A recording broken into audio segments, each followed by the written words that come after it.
हम जैन साहब आपसे पहले बात करेंगे। आज जो सुबह का घटनाक्रम था वो बड़ा कारुणिक था, बहुत मार्मिक था। जो पुलिसकर्मी, अधिकारी, जवान घायल हुए 20 तारीख के मार्च में, उनके परिजनों ने कहा कि हमारे परिवार के सदस्यों ने जो पुलिस में सेवा कर रहे हैं, उन्होंने जो त्याग किया है, अपना रक्त बहाया है, उनके पक्ष में एक भी आवाज संसद के भीतर से नहीं आई, जिस संसद की सुरक्षा में वो मृत्यु के दरवाजे तक पहुंच गए। वो तो बच के आ गए, उनका भाग्य, अन्यथा मर भी सकते थे। जिसके सर में 4 टांके लगे वो 6 भी लग सकते थे और मर भी सकता था। लेकिन हम देख रहे हैं सब तरफ पुलिस वालों को लांछित किया जा रहा है। जैसा लग रहा है कि सारे लोग साधु थे, केवल पुलिस वालों ने ही अत्याचार, अनाचार किया। एक वीडियो बता रहा है, आपने भी देखा होगा जैन साहब, कि संसद के द्वार से सिर्फ 100 मीटर की दूरी पर भीड़ थी, ओनली 100 मीटर।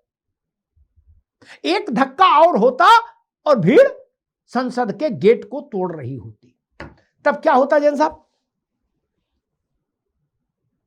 देखिए, ऐसा प्रश्न है जिसके ऊपर सभी को गंभीरता से विचार करना चाहिए, मेरा ये मानना है। देखिए, एक बात मैं कहना चाहूंगा, क्या ये कोई पुलिसकर्मियों की कोई कमी थी जिसका खामियाजा उन्होंने भुगता? नहीं, सिस्टम में कोई कमी है, सिस्टम का भ्रष्टाचार है, जिसको झेल रहे हैं पुलिस वाले, पत्थर वो खा रहे हैं। ये तो आप समझने का प्रयास करिए कि कितने सालों से ये पेपर लीक का सिलसिला चल रहा है। जगह जगह पेपर आउट कराए जाते हैं, बड़े बड़े वकील खड़े किए जाते हैं, हमारे और आपके जैसे अभिभावक लाखों में प्रश्न पत्र खरीदते हैं। वो कोई दोष नहीं है। ये तो मेरा ये मानना है कि जो एक्शन लिया गया है, मैं बड़ा खुलकर कहना चाहूंगा, ये बहुत लेट लिया गया है। इसको लेकर अत्यंत रोष था पूरे देश में। इसको तभी समझा जाना चाहिए था जब सुसाइड्स के केसेस हो रहे थे, जब उसके बहुत बाद में ये डिसीजन हुआ कि अब 47 एनटीए ऑफिशियल्स को बर्खास्त किया जाएगा, ये ट्रांसफर्स पोस्टिंग्स की जाएंगी। ये सब एक्शन, मेरा ये मानना है कि अगर ये पहले हुए होते, अगर प्रॉम्प्टली, जैसे मैं यूपी का कहना चाहूंगा, मैं यहाँ पे 60,000 सिपाहियों की परीक्षा भर्ती का रिजल्ट पेपर आउट हुआ, तुरंत कॉग्निजेंस ली योगी जी ने और उन्होंने जो है उसको पेपर को दोबारा कराया और वो आज की तारीख में ट्रेनिंग प्राप्त करके वो जिलों में थानों पे तैनात हैं। नया कानून लाया गया, सख्ती से परीक्षा हुई, एक एक जो पेपर लीक कराने वाले थे, सब थे, उनके ऊपर कड़ी निगरानी की गई, जेलों में डाला गया, उनकी संपत्तियां जब्त की गई। ये हैंड्स ऑन अप्रोच है। ये केवल यही नहीं है कि नीट का हुआ, अभी केरला में हो रहा है, कहीं पंजाब में चल रहा है, कहीं झारखंड में हो रहा है, आए दिन कहीं ना कहीं हो रहा है। और मुझे तो आश्चर्य तब होता है जबकि ये नेता बन जाते हैं जो पेपर लीक कराने वाले हैं। इनको बड़ी मर्यादा की दृष्टि से उससे देखा जाता है कि हाँ साहब, ये तो जो है वो पेपर लीक करा चुके हैं इतने, इसमें से कुछ विधायक भी बन गए हैं।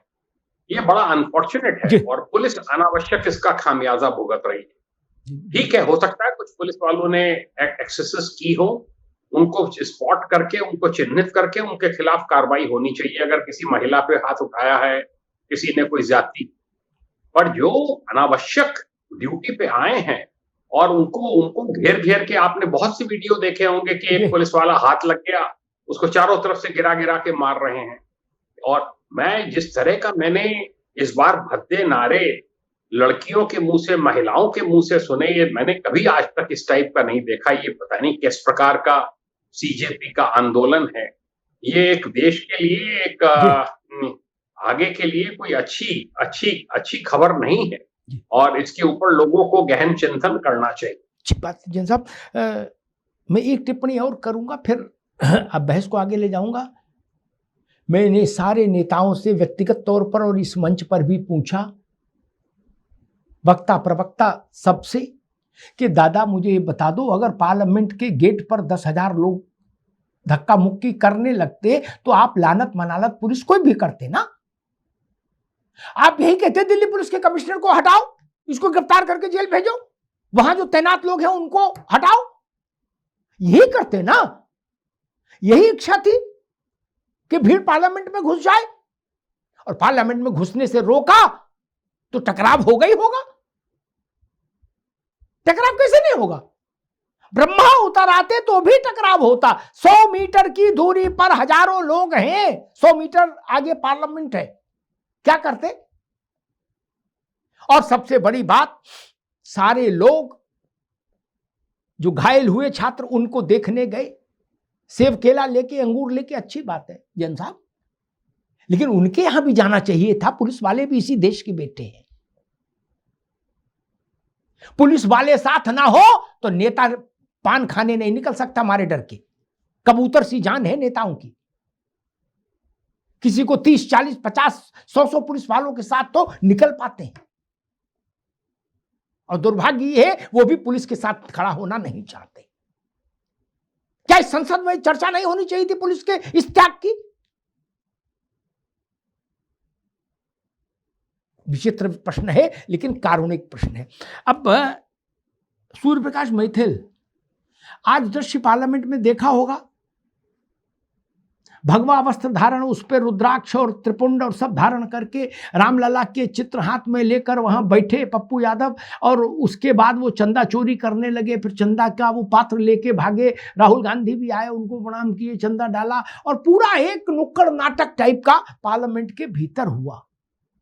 और पप्पू यादव ने, जो पुजारी बने हैं, साधु बने हैं, उन्होंने कहा कि चंदा चोरी मेरे खून में है, डायलॉग के तौर पर। जबकि चंदा चोरी के मामले में एक भी राम मंदिर का एक भी पुजारी, अयोध्या का एक भी संत, पूरी अयोध्या का एक भी संत, ना पुजारी न संत, कोई भी गिरफ्तार नहीं हुआ, किसी का नाम नहीं आया। सामान्य लोग गिरफ्तार हुए हैं, जो जिनका नाम सामान्य रूप से आप ले सकते हैं। वो ना पुजारी हैं अयोध्या के मंदिर के, ना संत हैं। फिर ऐसा काम क्यों? मैथिल साहब।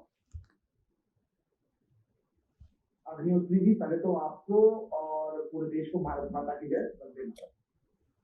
और देखिए अग्निहोत्री जी, ये जो आज कुकर्म हुआ, जो कुचेष्टा हुई सनातन का अपमान करने की, रामलला विराजमान के भव्य और दिव्य मंदिर की प्रतिष्ठा को एक बार फिर तार तार करने की, इसके पीछे केवल एक ही चीज है, विश्वास। एक ही चीज है, निश्चितता। एक ही चीज है कि हमारा कोई बाल बाका नहीं कर सकता। क्योंकि यदि किसी और समाज के, जैसे कि आपने पूर्व में अपनी ओपनिंग लाइन में बोला था, वो गाजी बाबा सलार जंग गाजी, उसकी मजार पे 100 करोड़ का घोटाला हो गया। अजमेर शरीफ के अंदर वहां पर 150-200 करोड़ का घोटाला हुआ, 300 करोड़ घोटाला सुनने में आया। उसके विषय पे यदि इस प्रकार का कोई नुक्कड़ नाटक कर लेते, या फिर चर्च ऑफ नॉर्थ इंडिया, उसके अंदर पूरी की पूरी जो बिशप है और उसकी पूरी जो सोसाइटी है, उनको, उनके ऊपर आरोप लगा 500 करोड़ रुपए के घोटाले का। तो यदि उनके ऊपर इस प्रकार का कोई अपना, मैं कहूं कि नौटंकी करते, इस प्रकार का कोई नुक्कड़ नाटक करते, तो पता है क्या आवाज आती? सर तन से जुदा, सर तन से जुदा। और कोई भरोसा नहीं है कि कोई सा अब्दुल पंचर वाला या कोई सुहेल कसाई आके गर्दन काट जाता पप्पू यादव की। इसलिए पप्पू यादव निश्चित है इस प्रकार की नौटंकी करने के लिए। और दूसरी चीज, भारत के संविधान में एक बहुत बड़ा लूपहोल है कि यदि आप संसद के अंदर कोई भी मदारीपना करते हैं, नौटंकी करते हैं, कुचेष्टा करते हैं, तो बाहर कोई भी नागरिक उसे देख रहा है तो एफआईआर नहीं करा सकता। वरना पहला व्यक्ति मैं होता कि पप्पू यादव जैसे गधे को जहांगीरपुरी दिल्ली के थाने में एफआईआर करके बुलाता। ये असलियत है, इनकी सोच ये है। ठीक है मैथिल साहब, अब रुकना होगा, मैं बहस को आगे ले जाऊं, समाजवादी पार्टी के पास चलूं। उससे पहले एक बात कहूंगा, ये जो सांसदों को सुरक्षा हासिल है वो केवल सदन के भीतर है। सदन मतलब जहां से लोकसभा बैठती, जहां राज्यसभा बैठती, उसके बाहर कैंटीन में और बाहर पार्किंग में और पार्क में ये हासिल नहीं है। आप चाहें तो मुकदमा जहांगीरपुरी में और कोंडली में दोनों जगह लिखा सकते हैं। हाँ, कोई समस्या नहीं, कानून उसमें आड़े नहीं है। ठीक। दुबे जी, मतलब इंतहा हो गई, एक भी भगवा वस्त्र पहनने वाला नेम्ड नहीं, एक रामलला की राग भोग सेवा के लिए वहां 36 छोटे बड़े आचार्य हैं, ठीक, सेवा में, एक भी उसमें इन्वॉल्व नहीं। मैंने बहुत पहले कहा था कि मुझे गर्व है कि अयोध्या धाम का एक भी संत और राम मंदिर का एक भी पुजारी इस कृत्य में शामिल नहीं। ये क्या ड्रामा हो रहा है, और आपकी पार्टी इसमें सबसे बड़ा लीड रोल ले रही है। मतलब आप अभी आपसे लोग आपके गले में लटक जाएं और कहें सालार गाजी के यहाँ जो 100 करोड़ का घपला घोटाला हुआ है, हरे कपड़े पहन के और मोर पंख वाला वो लेके और टोपी लगा के आओ यहां, ताबीज गले में टांग के, आप जा पाएंगे? जा पाएंगे? अगर नहीं तो गरीब की गाय समझते हो क्या आप लोग यार सनातन को? दुबे जी, सुप्रीम कोर्ट की देखरेख में जांच हो रही है, आप सुप्रीम कोर्ट से बड़े हो। या तो एक बार समाजवादी पार्टी ये तय कर दे कि हम सारे धार्मिक स्थलों पर होने वाले इनमें वैसा ही नुक्कड़ नाटक करेंगे, तो मैं आपके समर्थन में आ जाऊंगा। दुबे जी,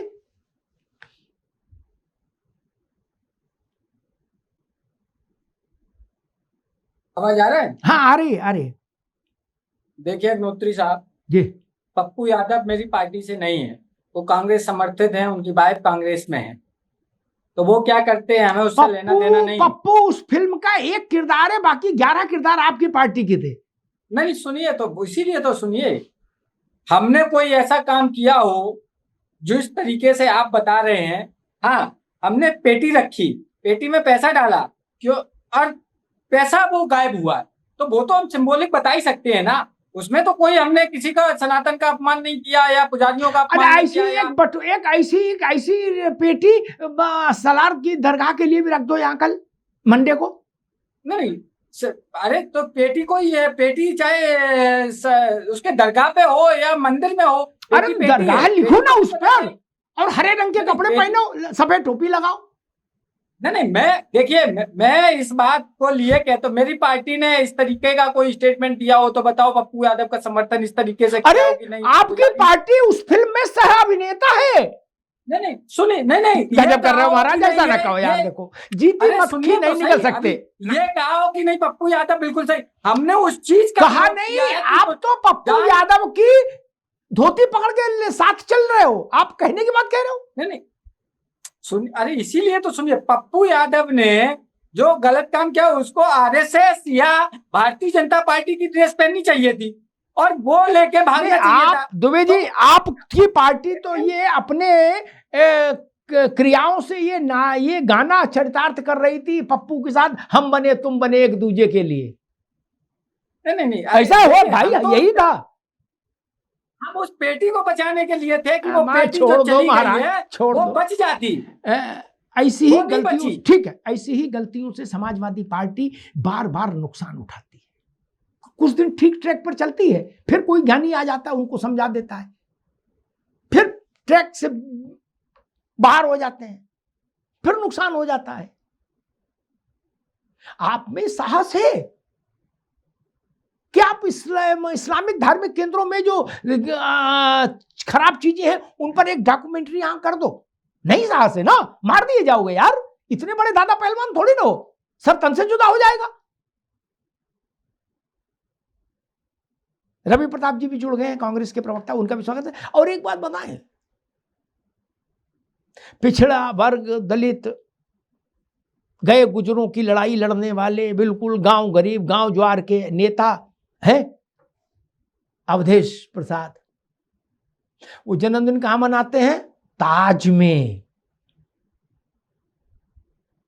आप समझ रहे हैं, रेडिसन में भी नहीं, देश के सबसे महंगे होटल में नहीं, ताज में।